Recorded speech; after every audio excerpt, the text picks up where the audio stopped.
পদ্মফুল চিহ্নে ভোট দেওয়ার জন্য সকলের কাছে আহ্বান রাখলেন বিজেপি প্রার্থী বিপ্লব কুমার দেব।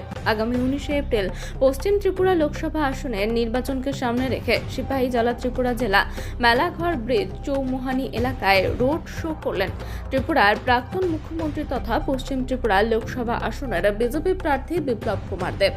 তিনি বলেন, আগামী 19 এপ্রিল ভারতবর্ষের প্রধানমন্ত্রী নরেন্দ্র মোদীকে ভোট দিয়ে তৃতীয়বার প্রধানমন্ত্রী বানানোর জন্য মেলাঘরবাসী যে স্বতঃস্ফূর্ততা দেখেছেন তাতে নিশ্চিত 400-র বেশি আসন পেয়ে আরও একবার ক্ষমতায় আসতে চলেছেন ভারতীয় জনতা পার্টি।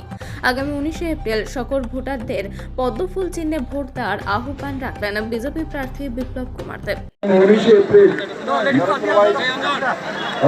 আগামী 19 এপ্রিল নরেন্দ্র মোদীকে তৃতীয়বারের মতো প্রধানমন্ত্রী বানানোর জন্য এই মেলাঘরবাসী যে স্বতঃস্ফূর্ততা দেখিয়েছেন, জোশ দেখিয়েছেন, আমার পূর্ণ বিশ্বাস যে আগামী 19 এপ্রিল সমস্ত ভোট পদ্মফুল চিহ্নে ভোট দিয়ে মাননীয় প্রধানমন্ত্রীকে তৃতীয়বারের মতো আমি মেলাঘরের জনতার কাছে আপিল করতে চাই যে আজকে কংগ্রেস এবং কমিউনিস্ট এক জায়গায় এসছে। বিগত 50 বছর যাবৎ এদের লড়াইয়ের কারণে হাজারো লোকের খুন হয়েছে, হাজারো বাড়িঘর জ্বলেছে, হাজারো লোকের সর্বস্ব নাশ করেছে।